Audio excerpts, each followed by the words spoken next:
أعوذ بالله من الشيطان الرجيم. بسم الله الرحمن الرحيم. السلام عليكم ورحمة الله وبركاته. الحمد لله رب العالمين وبه نستعين على أمور الدنيا والدين.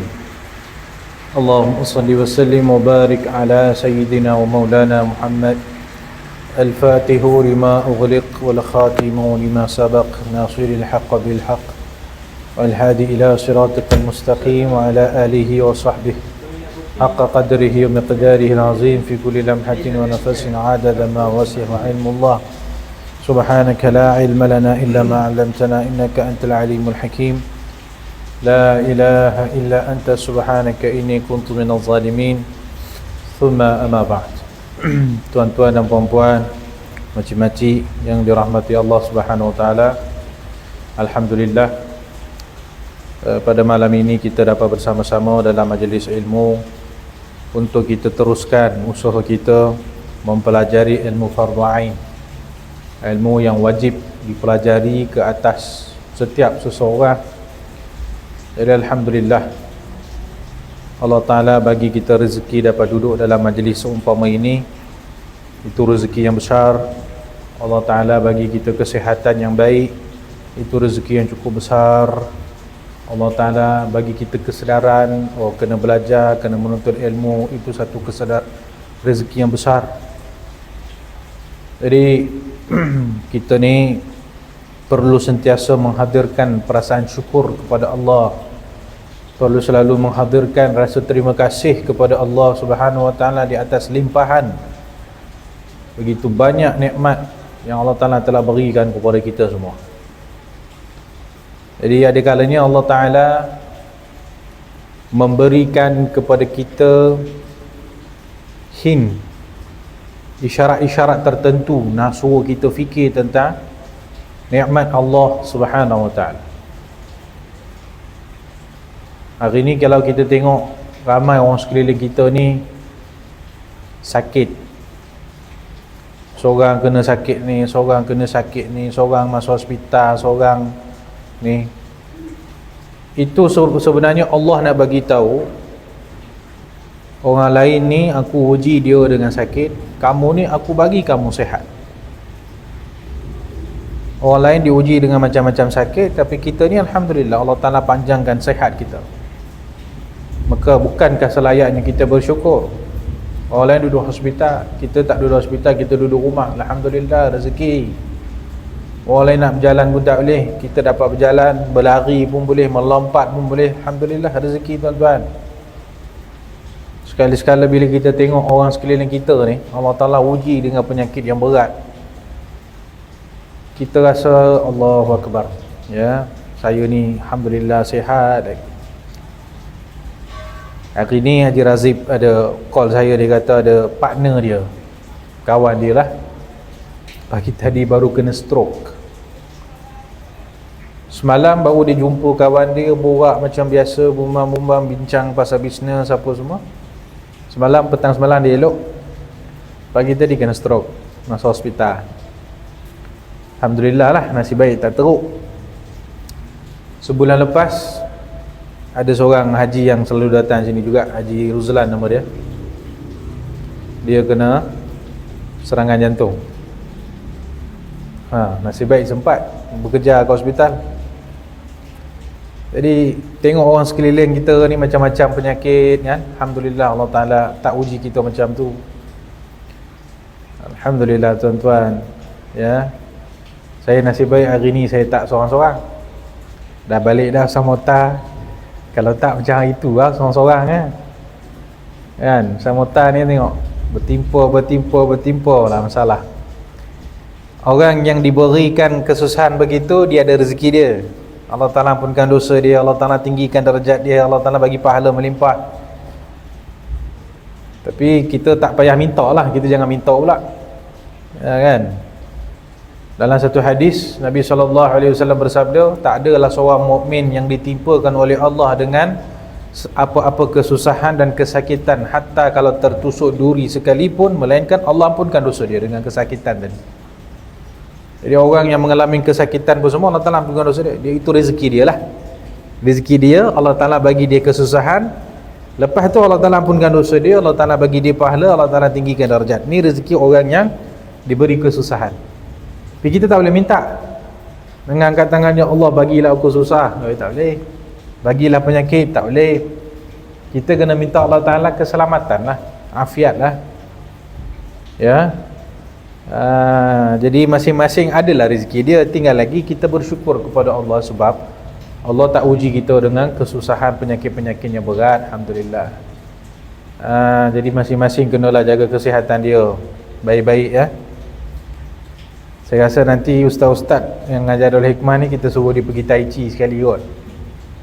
Join makcik-makcik ni pergi belajar Tai Chi sekali. Adam nak follow tak belajar Tai Chi? Nak Tai Chi? Nak follow sekali tak? Tak nak? Okey apa? Sehat tau belajar Tai Chi ni. Tengok makcik-makcik semua sehat. Tengok makcik semua rajin pergi Tai Chi. Kungfu pula dah. Okey lah. Kungfu pun kungfu lah. Nanti dah ada kungfu, nanti bagi tahu saya. Kami join. Jadi ya, Alhamdulillah, Allah Ta'ala kalau bagi kita sehat, itu rezeki tuan-tuan dan puan-puan. Okey, saya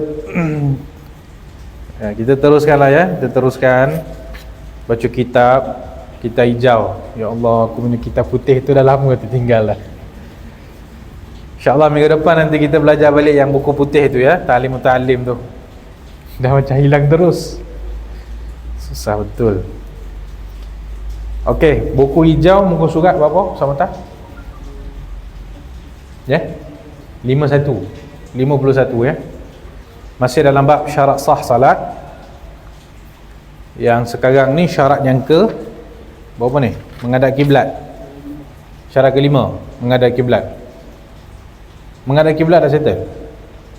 Dah settle lah. Menghadap kiblat dah. Dah ke belum ya? Confirm?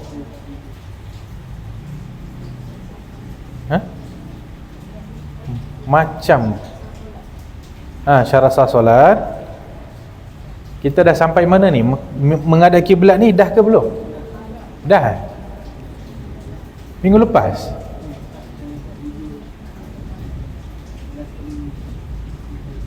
Oh. Kenapa saya tak ingat saya dah ngajar benda tu? Okey, menghadap kiblat dah settle ya.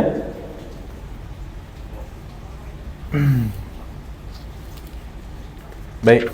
Seterusnya syarat sah salat sudah baca Syekh, baca sama tak? Fadhal.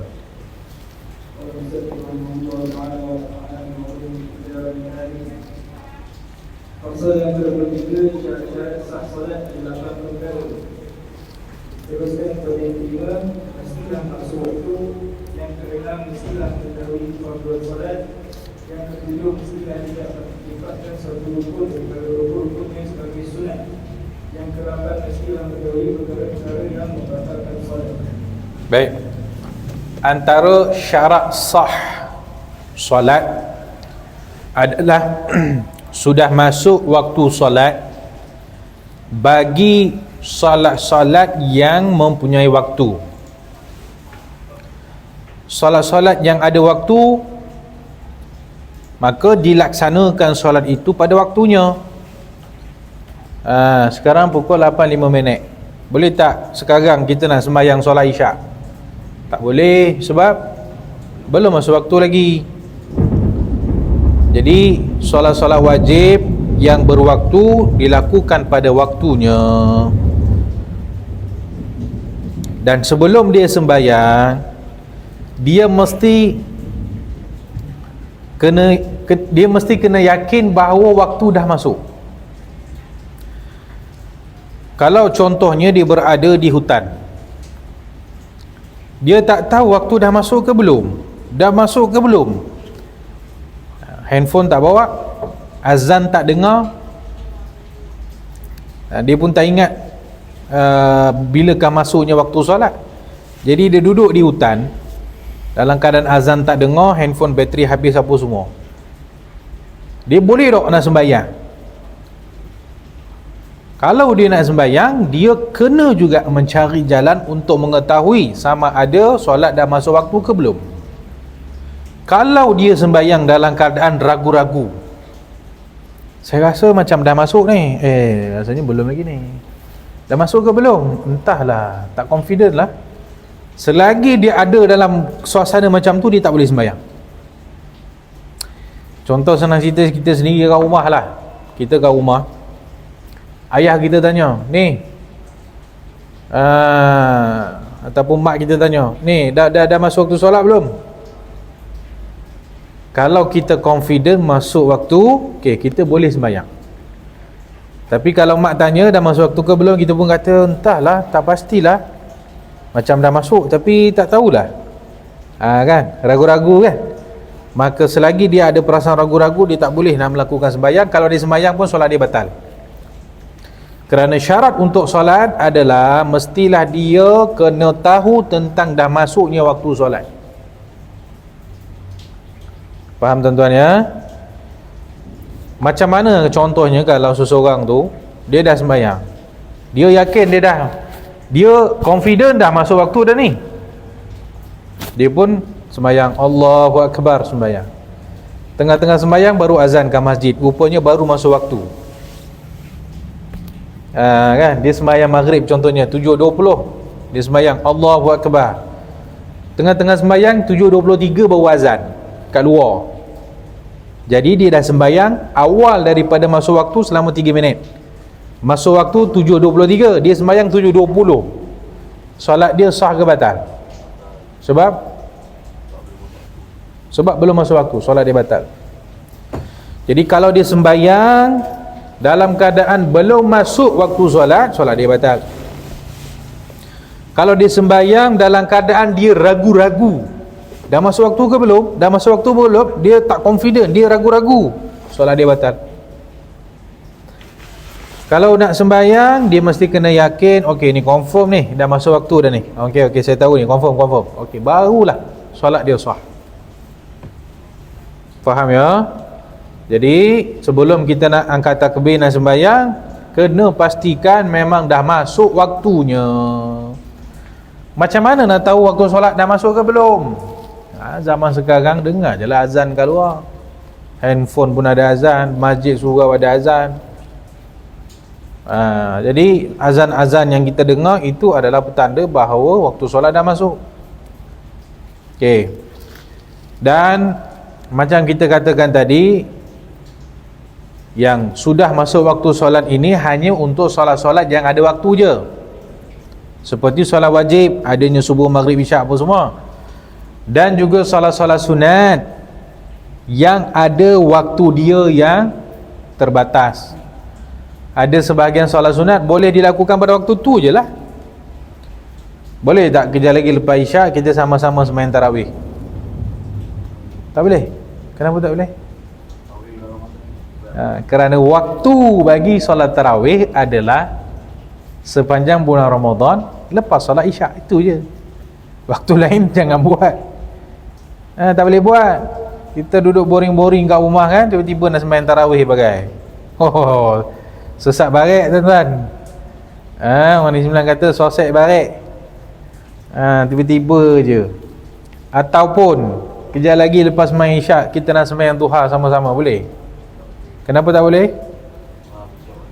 Ya, sebab waktu nama pun solat duha, ada waktu dia lah, waktu solat duha tu. Tak boleh buat pada waktu yang lain. Jadi mana-mana salat yang ada waktunya, maka nak sembahyang solat itu mesti kena tahu dah masuk waktu ke belum. Kalau ragu-ragu, maka solat itu menjadi solat yang batal. Okey. Kecuali kalau salat tadi adalah salat yang tak terikat dengan waktu, itu tak ada masalah. Contoh solat sunat tahiyatul masjid, bila-bila masa kita masuk masjid kita boleh sembahyang tahiyatul masjid, tak payah tunggu waktu dah. Waktu apa kita nak tunggu? Jadi solat tahiyatul masjid, solat hajat contohnya, solat hajat nak buat bila-bila masa buat je lah. Sebelum, lepas maghrib, lepas isyak, lepas zuhur, sebelum zuhur. Solat sunat tak ada solat sunat yang tak ada waktu ni, dia tak ada syarat mesti kena masuk waktu solat. Tinggal lagi tak boleh lah sembahyang sunat itu pada waktu-waktu yang diharamkan solat. Kita rasa pernah je kita sebut ada waktu-waktu yang diharamkan bersolat. Ingat lagi tak agak-agak tu, ada 3 waktu yang kita haram hukum dia menunaikan solat pada waktu tersebut. Yang pertama, bilakah kita haram menunaikan solat? Pertama apa? Setelah menunaikan solat subuh sampai terbit matahari, itu waktu haram menunaikan solat. Yang kedua, beberapa minit sebelum zuhur, katakan 5 minit sebelum azan zuhur, itu hukum haram untuk orang melakukan solat sunatnya maksud dia. Satu lagi, solat selepas menunaikan solat asar. Bila dah sembahyang asar, maka lepas sembahyang asar tak boleh sembahyang apa-apa pun. Cuba kita ingat 3 waktu yang haram hukumnya menunaikan solat. Lepas solat fardu subuh sampai terbit matahari, beberapa minit sebelum masuk waktu zuhur, lepas solat fardu asar sampai masuk waktu maghrib. 3 waktu ni tak boleh sembahyang apa-apa sembahyang sunat, kecuali sembahyang tahiyatul masjid saja. Tahiyatul masjid boleh sembahyang pada waktu-waktu itu. Ya. Benda yang saya cakap ni pun kalau tak mengaji tak tahu. Ramai je orang tak tahu yang sebenarnya tak boleh sembahyang lepas subuh, lepas asar ni. Saya pernah jumpa kawan-kawan saya sama-sama belajar sekolah agama pun. Sama-sama belajar sekolah agama, tapi tak belajar fiqah betul-betul. Habis sembahyang asar, dia pun bangun, Allahu Akbar. Saya tanya, sembahyang apa? Sembahyang hajat, dia kata. Boleh tak sembahyang hajat lepas waktu sembahyang? Boleh tak sembahyang hajat lepas solat fardu asar? Haram, tak boleh. Boleh tak sembahyang hajat lepas solat fardu subuh? Tak boleh. Tak boleh, hukum dia haram. Tapi kalau nak sembahyang juga solat hajat, boleh sembahyang sebelum solat asar kita, ataupun sembahyang sebelum solat subuh kita boleh. Dah azan subuh, ada azan subuh, kita belum sembahyang fardu subuh lagi, boleh nak sembahyang hajat tu boleh. Yang penting haram hukumnya menunaikan solat hajat lah apa semua ni setelah melakukan solat subuh dan juga solat asar. Pengharaman ini berkuat kuasa di seluruh dunia melainkan di satu tempat sahaja. Hatta lepas subuh, hatta lepas asar, hatta sebelum zuhur pun tak ada masalah, boleh sembahyang. Kat mana tu? Di Mekah Al-Mukarramah.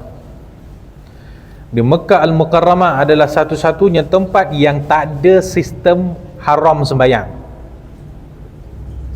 Boleh sembahyang 24 jam, tak ada masalah. Di Mekah kita boleh sembahyang 24 jam. Di Datuk Keramat boleh tak sembahyang 24 jam? Tak boleh, sebab kita ada waktu tahrim tadi, waktu haram tadi. Di Masjid Nabawi di kota Madinah boleh tak sembahyang 24 jam? Kita kata kat Mekah boleh kan sembahyang setiap masa, tanpa, tak adalah waktu haram sembahyang ni, tak ada kalau ke Mekah. Di Madinah macam mana? Ada ke tak ada? Ada?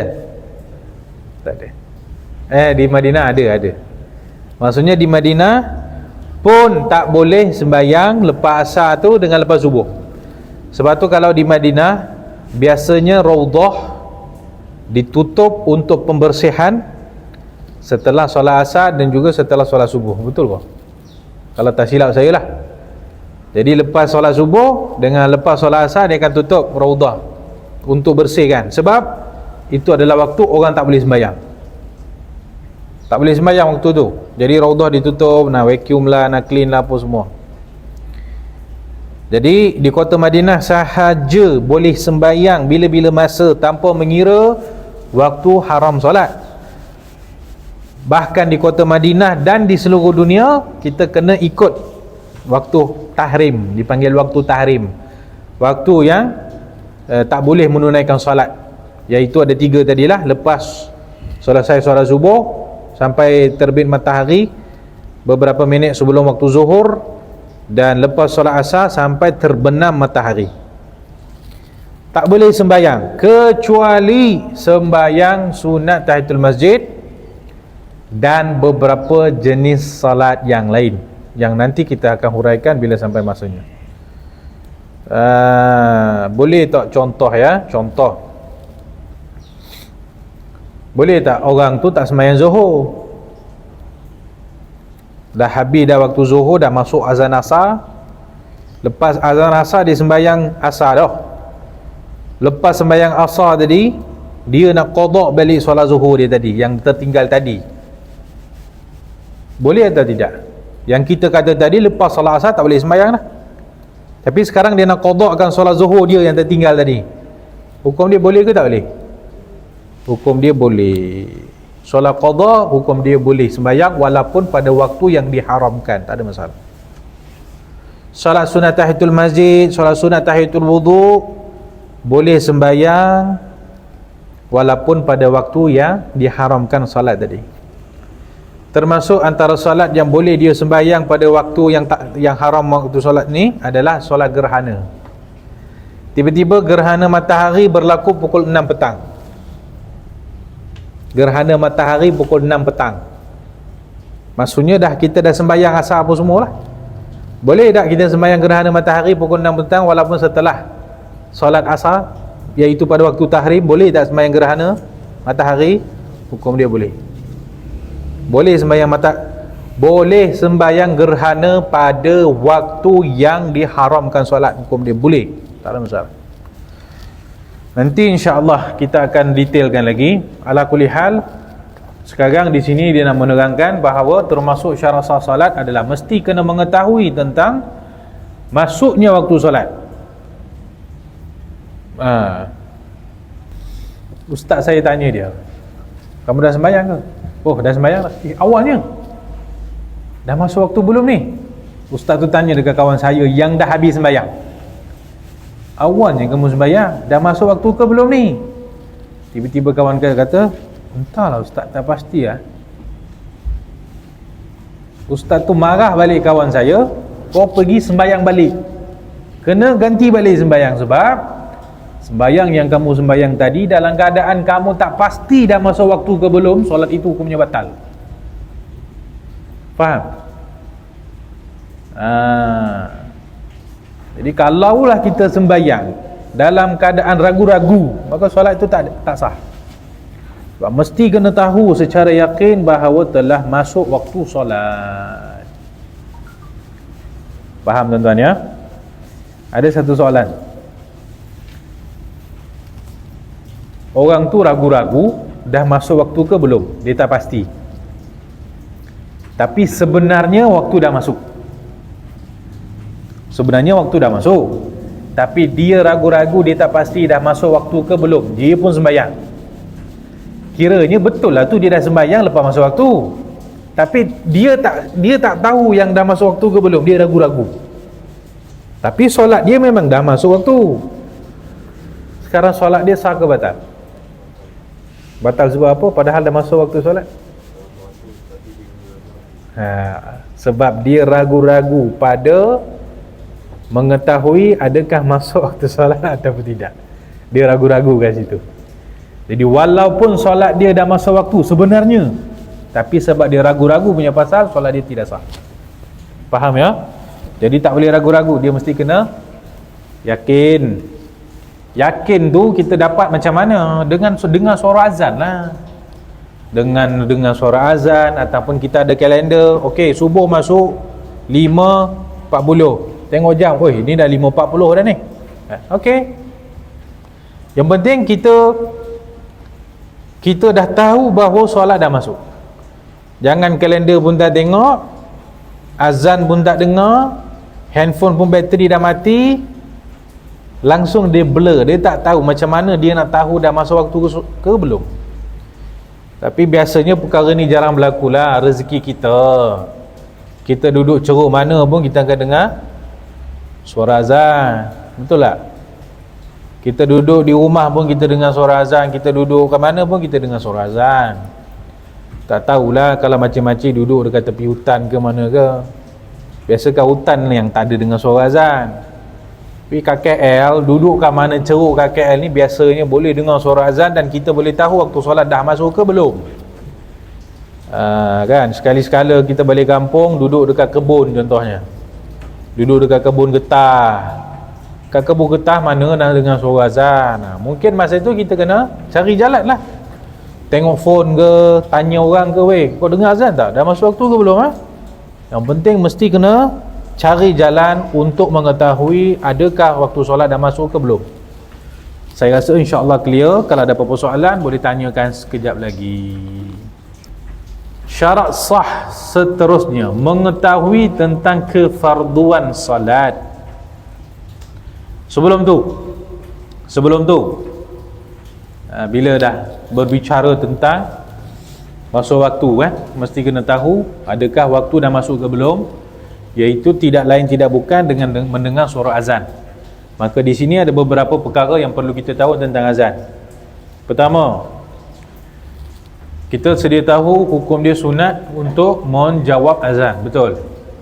Kerana hadis Nabi SAW telah bersabda, "Iza sami'tumul muadzin fayaqulu kama yaqul." Atau kama qala Nabi SAW, Nabi kata, bila kamu mendengar muazzin melaungkan azan, maka ucapkanlah apa yang dia ucapkan. Muazzin kata Allahu Akbar, Allahu Akbar, kita ni kena jawab balik Allahu Akbar, Allahu Akbar. Asyhadu an la ilaha illallah, kita jawab balik asyhadu an la ilaha illallah. Menjawab azan itu hukum dia adalah sunat. Faham ya? Suara muazzin tu sedap ke tak sedap ke, nasiblah. Yang penting dengar saja azan, kena menjawab. Alhamdulillah, muazzin kita maghrib hari ni sedap tak suara dia? Sedap suara dia kan? Lain kali bolehlah ganti terus jadi Bilal. Ya, boleh lantik terus jadi Bilal untuk Darul Hikmah ni. Boleh Jadi bila dengar suara azan mesti kena jawab. Kalau kita dengar suara azan daripada radio,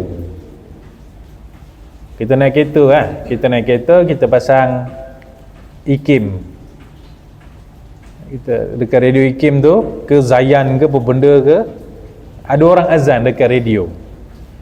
Adakah sunat menjawab azan radio itu ataupun tak sunat? Hukum dia tetap sunat, dengan syarat dia bukan rakaman. Kalau memang orang azan betul, kalau orang azan betul bukan rakaman, maka sunat kita jawab juga. Maksudnya contohnya imam tu Bilal itu melaungkan azan di Masjid Al-Akram contoh. Jadi laungan azan dekat Masjid Al-Akram itu disiarkan dengan TV ke radio ke dengan apa benda ke secara langsung, maka sunat orang yang mendengar azan tersebut untuk dia jawab, selagi mana dia adalah siaran langsung. Tapi kalau rakaman tak sunat jawab. Jadi yang radio IKIM, Zayan apa semua ni rasanya rakaman kan. Bila rakaman tu haruslah nak jawab, silakan. Tinggal lagi tidak disunatkan. Saya bacakan sunat menjawab azan walaupun didengari melalui pembesar suara, asalnya dia bukan berasal daripada rakaman kaset atau radio yang dirakam. Maksudnya kalau radio, TV, azan itu dirakam, maka tak sunat jawab. Tapi kalau radio dan TV itu azan dia secara live, Imam Bilal dengan azan dekat Masjid Nabawi, kita dengar secara live, itu hukum dia sunat kita jawab. Ya, okey, itu satu. Nombor dua, jika ada beberapa azan yang dilaungkan serentak. Cuba bayangkan kita punya rumah tepi belah kanan ada satu masjid, belah kiri ada satu masjid, belakang rumah ada surau, depan rumah ada surau.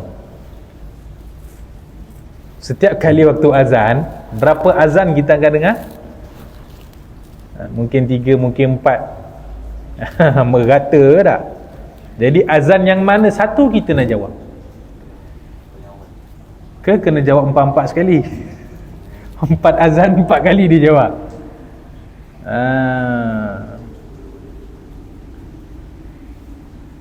Jadi sunat yang paling utama itu menjawab azan yang paling awal sekali. Mana suara azan yang paling awal, itulah suara yang kita jawab. Tak payah terlalu rajin sangat nak jawab 4-4 sekali. Sah rajin betul 4 azan tu 4-4 dijawab. Boleh, tak ada masalah. Tapi cukup menjawab azan yang pertama sahaja. Okey, jadi hukum dia sunat menjawab azan Sunat menjawab azan.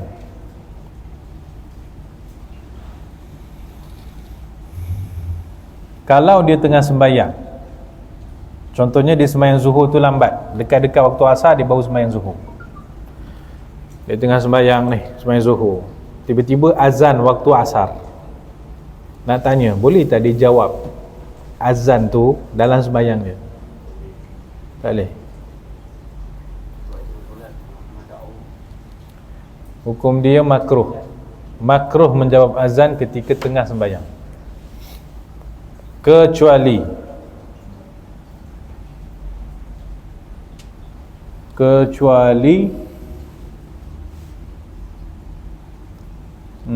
kalau orang beriqamat, dia tengah sembahyang, dia menjawab sadaqta wa bararta. Sadaqta ni dia jawab untuk solat subuh. As-salatu khairum minan naum.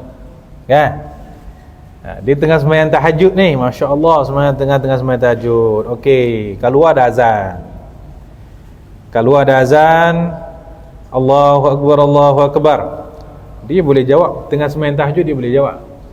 Tapi hukumnya makruh. Tapi kalau dia menjawab sadaqta wa bararta, dia dengar muazzin kata as-salatu khairum minan naum, dia pun menjawab sadaqta wa bararta, solat dia batal. Kalau dia jawabnya lain-lain, hukum dia makruh. Kalau dia jawab sadaqta wa bararta, solat dia batal. Apa beza dua-dua ni? Kenapa kalau kita jawab Allahu akbar makruh, syahadu an la ilaha illallah makruh, syahadu anna Muhammadar Rasulullah makruh, hayya 'alas salah makruh, yang lain semua makruh. Tapi bila dia jawab as-salatu khairun minan naum, dia jawab sadaqta wa bararta, solat dia batal terus. Sebab apa macam tu? Sebab sadaqta wa bararta ini seolah-olah kita bercakap dengan orang. Sadaqta maksudnya benarlah kamu. Bila muazzin kata salat lebih baik daripada tidur, as-salatu khairum minan naum, salat lebih baik daripada tidur, kita pun jawab betul. Sadaqta maknanya betul lah tu. Jadi kita menjawab orang.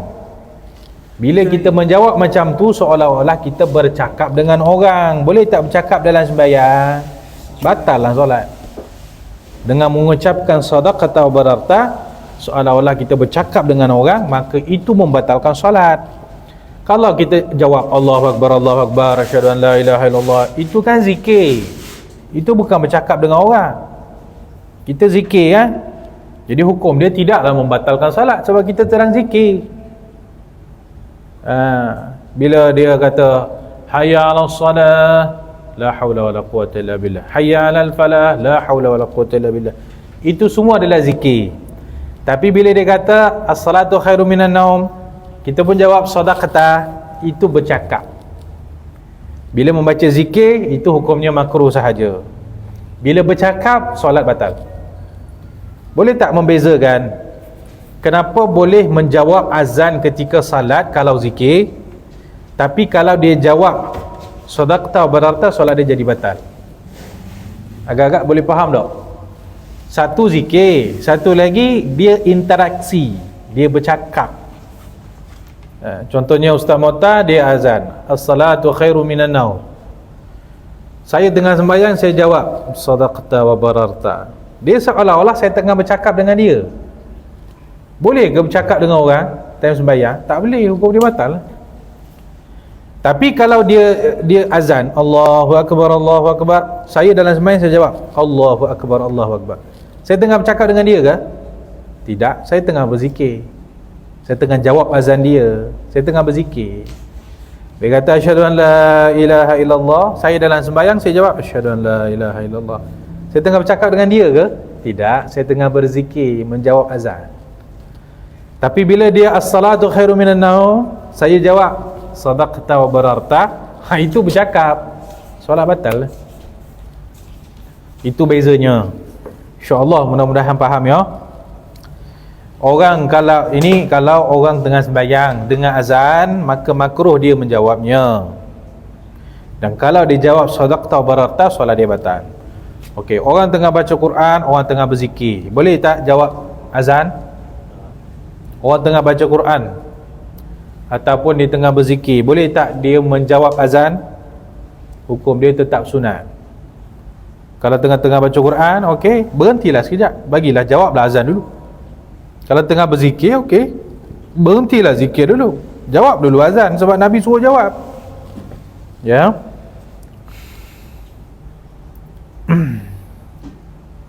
Okey, ada satu lagi soalan menarik. Dulu kita pernah sebut azan ini disunatkan untuk dah masuk waktu. Ada lagi tak tempat-tempat lain yang sunat azan? Bila lagi sunat azan? Dulu saya pernah sebut lebih kurang 5 tempat, 5 keadaan sunat melaungkan azan. Pertama, bila dah masuk waktu solat, sunat azan. Lagi, sebelum musafir. Seorang tu kalau nak musafir jauh-jauh, sunat dia melaungkan azan dalam rumah dia dulu ketika musafir. Lagi, ya, bila apa dia?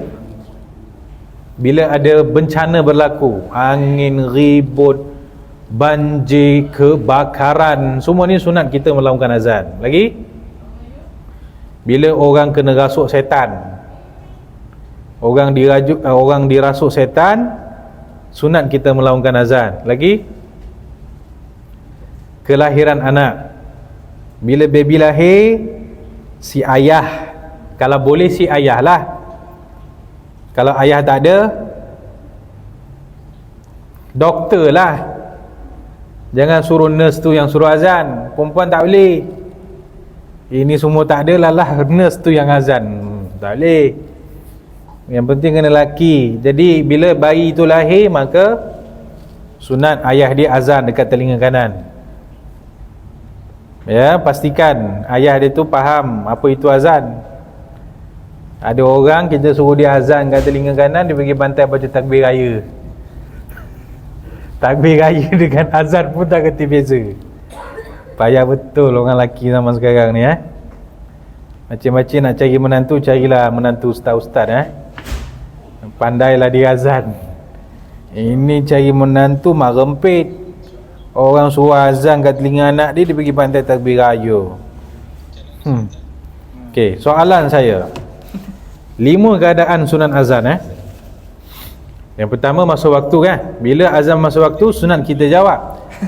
Untuk yang lain-lain ni, sunat tak kita jawab azan ataupun tidak sunat? Contohnya kita pergi hospital, kita tengok ada orang lelaki dia azan dekat telinga anak dia. Kita duduk sebelah dia, kita duduk jawab pula azan si lelaki tu. Lelaki tu dia azan kat telinga anak dia, kita jawab azan dia. Sunat ke tidak? Ataupun ada orang kena rasuk setan, ustaz azan lah, ustaz azan Allahu Akbar, kita duk jawab pula azan ustaz tu. Sunat ataupun tidak menjawab azan selain daripada azan untuk solat fardu? Tidak sunat. Ada 2 pandangan. Dia cakap dia dah bagi kat ustaz. Pandangan pertama kata sunat, pandangan kedua kata tak sunat. Tapi pandangan yang lebih kuat itu adalah sunat juga, walaupun untuk azan yang bukan untuk masuk waktu. Jadi dengar saja azan, Sunatlah jawab. Walaupun azan itu dilaungkan untuk telinga baby. Kita jawab tu pun janganlah kuat-kuat sangat jawab. Orang tu dia azan, tiba-tiba makcik kat sebelah dia jawab azan. Laki ni pun pening betul aku dengan makcik ni kan. Aku azan untuk baby aku, dia pula sibuk duk menjawab azan aku, dia tu. Menjawab dalam hati dah lah. Tak payah nak apa kan. Kalau orang azan untuk sebab orang rasuk, kena rasuk dengan setan, kita pula semangat duk jawab azan tu, setan tu pun tergelak tengok kan. Jadi hukum dia sunat menjawab azan walaupun bukan azan yang untuk solat fardu. Settle ya. Benda-benda ni kat tempat lain mungkin jarang kita dengar. Yang mengaji ni dia dapatlah sikit-sikit ilmu. Tolong catat dan ingat. Tempat-tempat lain belum tentu kita boleh belajar tentang masalah-masalah ni. Boleh. Dah azan kat luar. Jadi azan ni satu ibadat juga ya. Menjawab azan ni adalah satu ibadat juga. Jadi kalau kita tengah buat benda lain, maka boleh kita berhenti melakukan benda-benda lain untuk menjawab azan. Kita tengah borak, tiba-tiba azan kan. Boleh tak? Ni satu masalah juga. Boleh tak bercakap-cakap time azan? Tak boleh. Ada orang tua-tua kata orang bercakap time azan ni nanti mati tak sempat ucap. Orang tua-tua. Setakat ni tidak ada satu dalil yang kuat menyatakan pengharaman bercakap ketika azan. Tak ada dalil lagi. Jadi nak bercakap boleh time azan, tapi dengan syarat mesti kena jawab azan tu. Jangan bercakap sampai orang azan kita tak jawab. Jadi sambil menjawab boleh je nak bercakap, tak ada masalah. Dan kita tengah masak contohnya, orang azan, takkan kita berhenti masak dengan alasan nak menjawab azan. Sambil memasak jawablah azan pun masalah dia. Sama juga tengah-tengah bercakap ke apa ke, boleh je bercakap, tak ada masalah, tapi jawablah. Sambil jawab tu nak bercakap silakan. Seingat saya setakat ni tak ada satu dalil yang kuat menyatakan tak boleh bercakap ketika azan.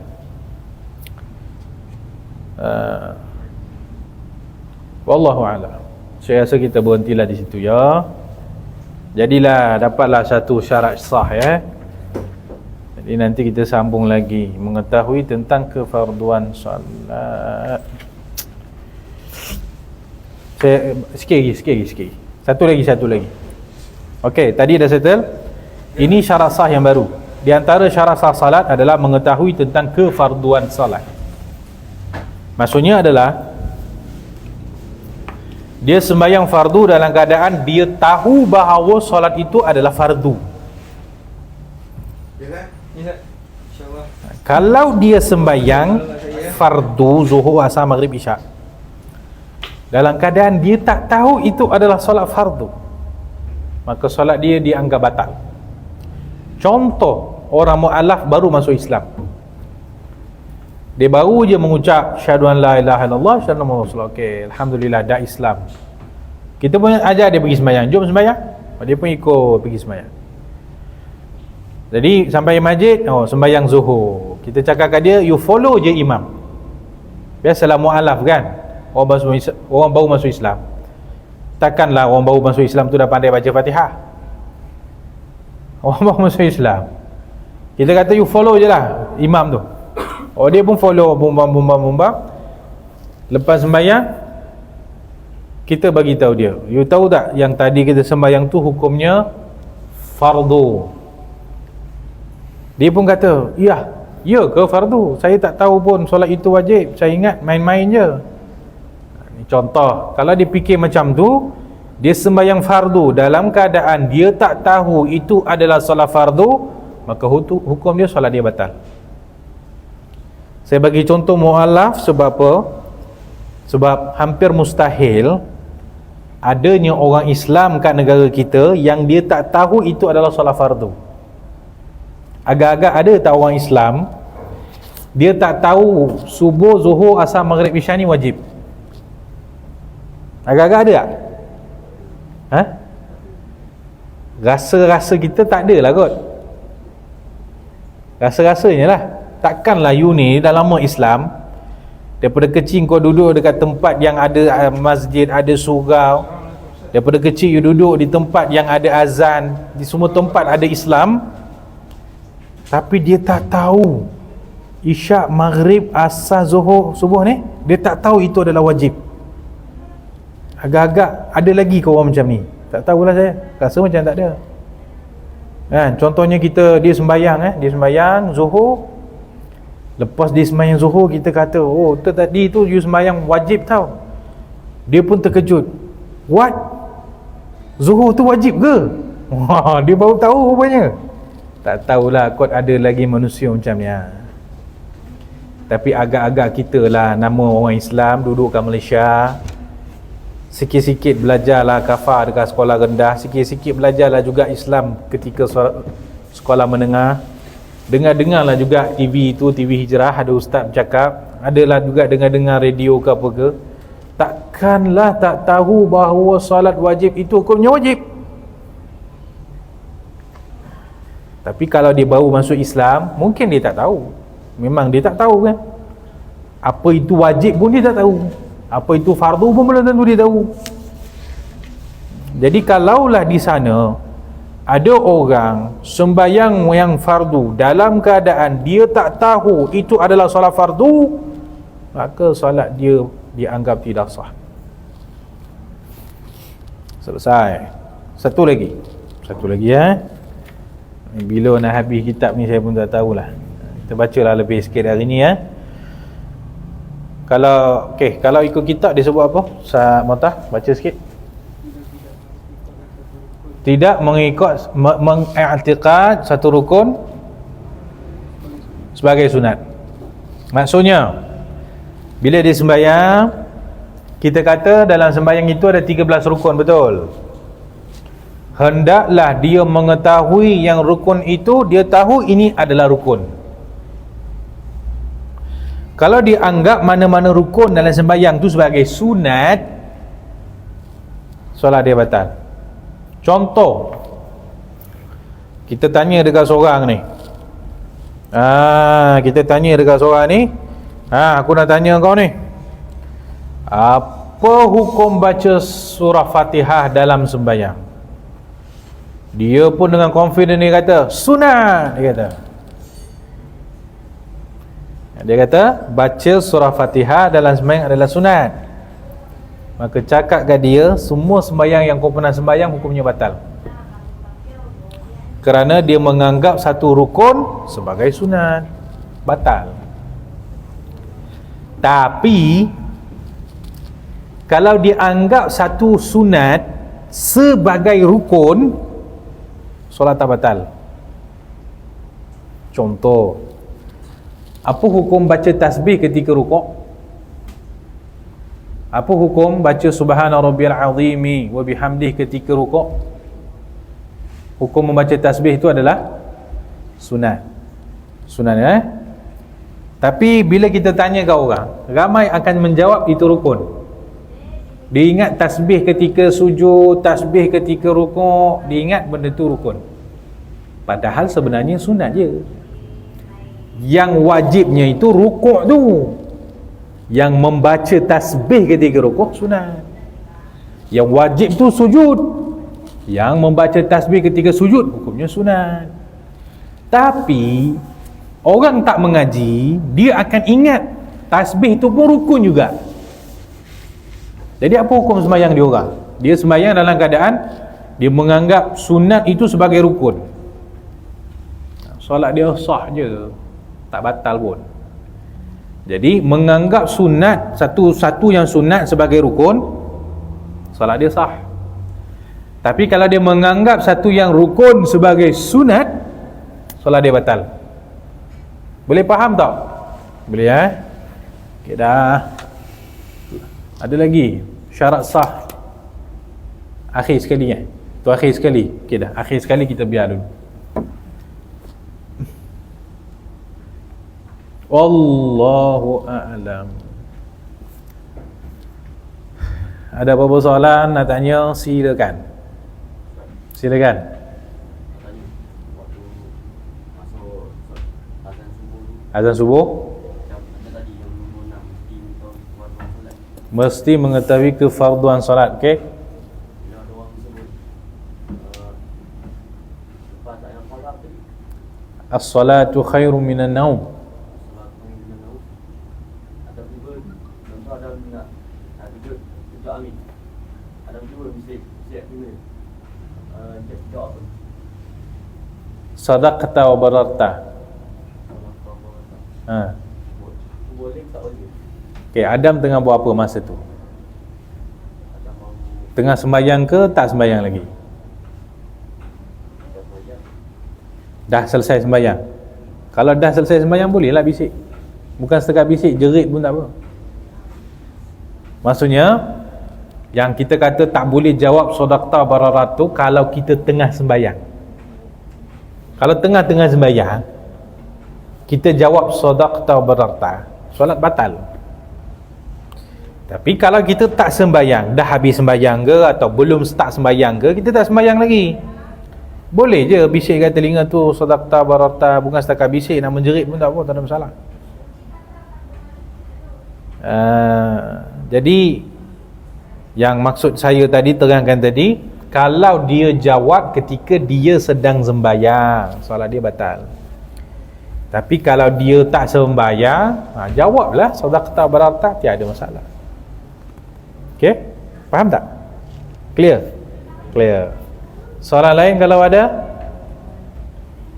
Biasa benda-benda macam ni banyak soalan akan timbul. Mungkin makcik-makcik dah power kot. Biasa orang belajar tai chi ni dia cepat faham. Ada apa-apa soalan nak tanya ke tak? Tak ada. Tak ada ya? Baik, insya-Allah hari ni hari Selasa. Kalau tiada apa-apa halangan, hari Khamis malam Jumaat kita akan memulakan majlis pembacaan kitab hadis Syama'il Muhammadiyah yang saya ada mention pada minggu lepas. Jadi kita akan start hari Khamis ni. Sepatutnya kita dah start pada Khamis yang lepas, tapi Khamis lepas kan aku duduk sorang-sorang kat sini, jadi tak jadilah dah mula ya. Jadi hari Khamis ni dah berdua ni, bolehlah mula ya. Ada soalan? Astaghfirullahalazim. Silakan. Jawab azan dalam hati boleh tak? Boleh, tak ada masalah. Tapi lebih afdal itu adalah lafaz. Kerana dalam hadis Nabi SAW, Nabi kata, faqulu kama yaqulul muadzin, atau kama qala Nabi. Nabi kata, ucapkan apa yang diucapkan oleh muazzin. Maksudnya lafaz lah. Tapi bukan suruh lafaz tu suara kuat-kuat sampai satu kampung boleh dengar. Macam biasalah, asyhadu an la ilaha illallah, asyhadu anna muhammadar rasulullah, kita jawab dengan mulut. Tapi nak jawab dengan hati pun tak apa, hukum dia boleh je, tak ada masalah. Soalan kedua, Tentang kepada masalah tadi, orang yang masbuk perlu tak tahu itu solat fardu atau tak? orang yang masbuk dia kena Tahu solat tu, imam yang solat tu tak ada. okey macam ni. Okey, kita contoh ya. Ustaz Mota dia tengah sembahyang sunat ba'diyah isyak. Ada orang datang baru sampai, contohnya Adam datang, dia pun bukan Assalamualaikum, dia pun tepuk imam, dia pun join untuk belakang, dia sambung sembahyang sekali dengan imam. Jadi imam sembahyang sunat, Adam sembahyang wajib. Hukum dia boleh atau tidak? Boleh tak makmum berimamkan imam yang sembahyang sunat, padahal makmum dah sembahyang wajib? Boleh atau tidak? Hukum dia boleh. Boleh seorang makmum itu berimamkan imam yang sembahyang sunat, tak ada masalah. Makmum kena sembahyang tu mestilah bentuk sembahyang makmum sama dengan bentuk sembahyang imam. Apa maksud dia? Contoh kalau makmum nak sembahyang zuhur 4 rakaat, boleh tak dia berimamkan imam yang nak sembahyang jenazah? Tak boleh. Sebab apa? Sebab bentuk sembahyang jenazah 4 kali takbir tak sama dengan 4 rakaat zuhur tu. Tak sama. Jangan kita tiba-tiba pergi dekat orang nak sembahyang jenazah tu, kita tepuk dia. Betul sembahyang belakang dia. Dia sembahyang jenazah, kita nak sembahyang zuhur. Macam mana raya dia? Serabut. Saya nak tanya satu soalan. Boleh tak kita nak sembahyang, contohnya zuhur, nak berimamkan imam sembahyang tasbih? Imam tu nak sembahyang tasbih, kita pergi join ke belakang dia, tepuk dia, Allahu Akbar. Boleh ke tak boleh? Tak boleh. Hukum dia boleh. Hukum dia boleh. Tapi kejap lagi menggigil kaki tu sebab tunggu orang tu sembahyang tasbih. Tahan je lah. Orang sembahyang tasbih biasa berapa lama? 20 minit. Nasib lah, siapa suruh tepuk orang sembahyang tasbih? Orang tu tengah sembahyang tasbih, dia pergi tepuk, dia follow, dia nak sembahyang. Dia nak sembahyang zuhur tapi tertepuk orang yang tengah sembahyang tasbih. Padan muka 20 minit lah kau sembahyang zuhur nanti. Tapi hukum dia sah je. Sah hukum dia. Itu nak menjawab persoalan, perlu ke makmum dia kena tahu imam ni tengah sembahyang sunat ke wajib ke? Tak wajib untuk makmum kena tahu. Dia tak tahu pun dia boleh join sebagai makmum. Yang penting jangan berimamkan imam yang sembahyang jenazah. Jangan buat hal orang tu nak sembahyang jenazah, kita pergi nak suruh jadi imam pula.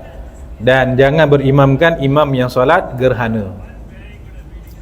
Selain daripada 2 sembahyang ini, boleh makmum follow dia, walaupun imam itu contohnya solat ba'diyah isyak 2 rakaat. Kita nak jadi makmum, kita nak solat isyak 4 rakaat, hukum dia boleh kita join, tak ada masalah.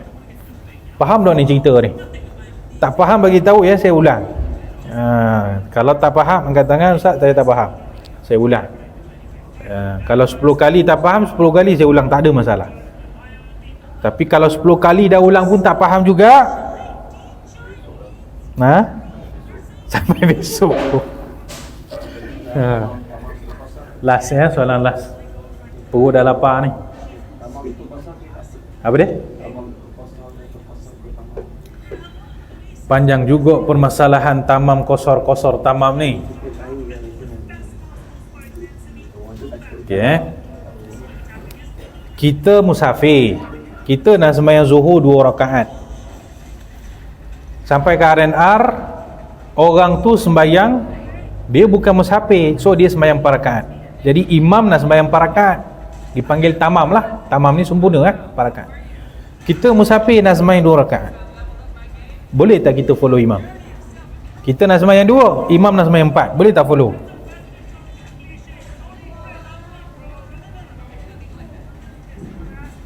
Hukum dia boleh. Boleh follow. Kita ada 2 pilihan. Pilihan pertama, follow dan sembahyang 4 rakaat juga macam dia. Maksud dia tak payah qasar. Maksudnya sembahyang sama lah, sembahyang 4 lah, tak payah sembahyang 2.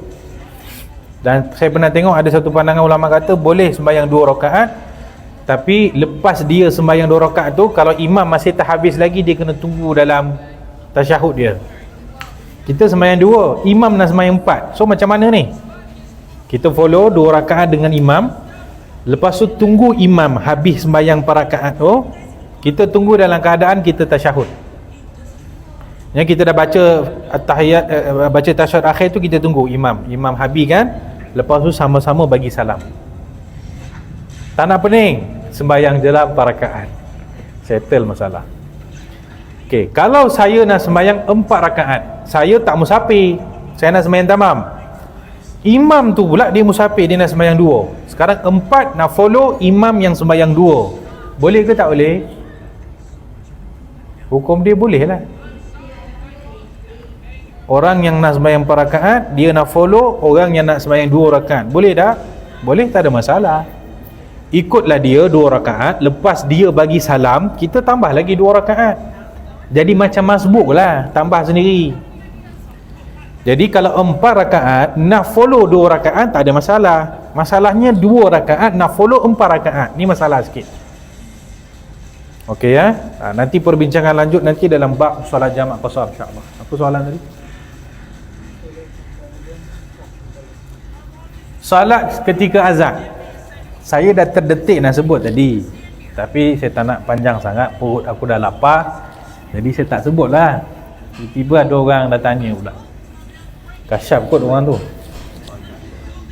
Boleh tak sembahyang time azan?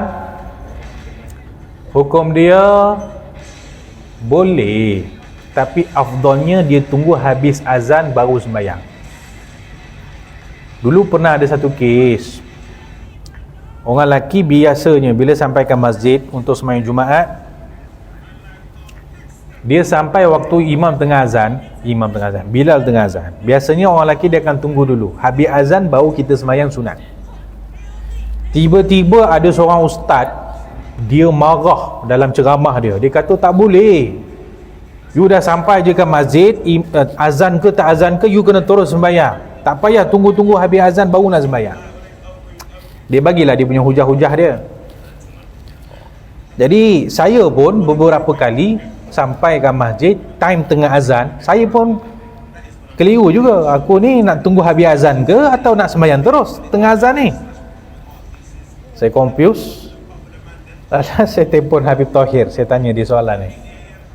Saya tanya Habib Tahir, Habib, kalau kita sampai di masjid time tengah azan solat Jumaat, afdalnya kita tunggu habis azan baru kita sembahyang ke, atau tak payah tunggu sampai-sampai je terus sembahyang walaupun tengah azan?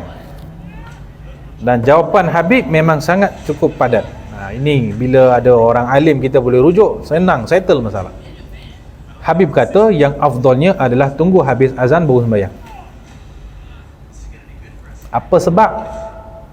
Apa sebab kena tunggu baru habis azan baru sembahyang? Sebab Nabi sebut dalam hadis yang kita bacakan tadi, Nabi kata bila you dengar suara muazzin, jawablah. Jadi apa yang dituntut ketika azan? Sembahyang ke jawab azan? Nabi suruh kita buat apa time azan? Nabi suruh kita sembahyang ke Nabi suruh kita jawab azan? Jawab azan. Jadi jawablah dulu. Jadi apa yang Nabi suruh kita buat time azan, kita buat dulu. Lepas habis azan sembahyanglah, apa masalah ni?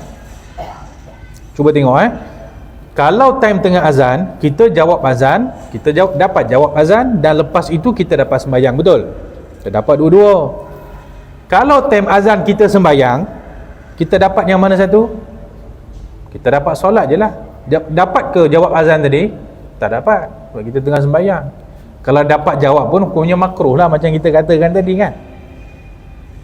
Jadi that's why yang afdalnya adalah kalau time tengah azan, kita sibukkan diri dengan jawab azan, bukan dengan sembahyang, bukan dengan baca Quran.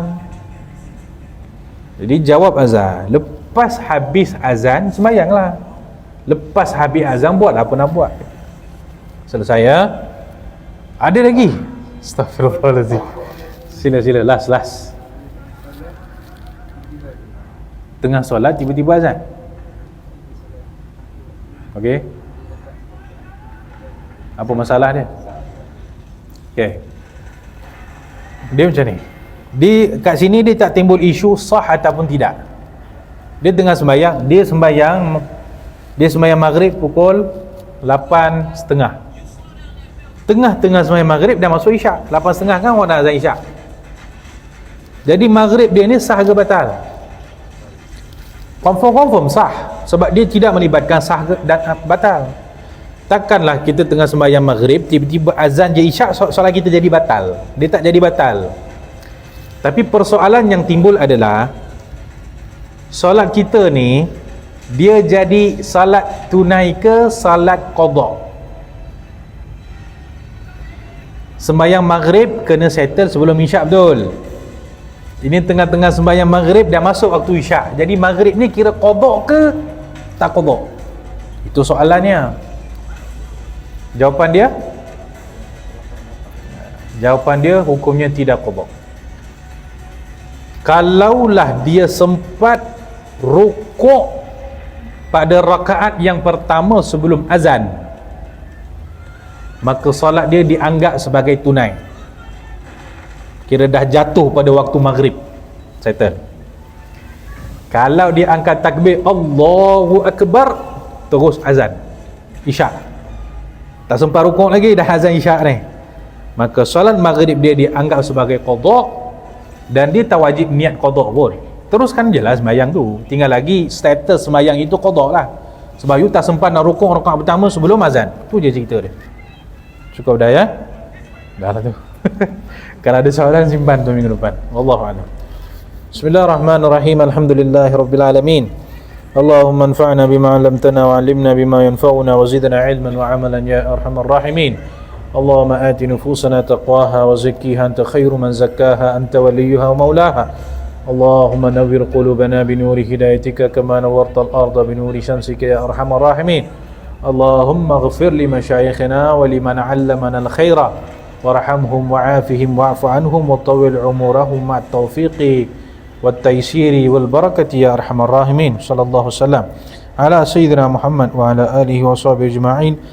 Walhamdulillahi rabbil alamin. Assalamualaikum warahmatullahi wabarakatuh.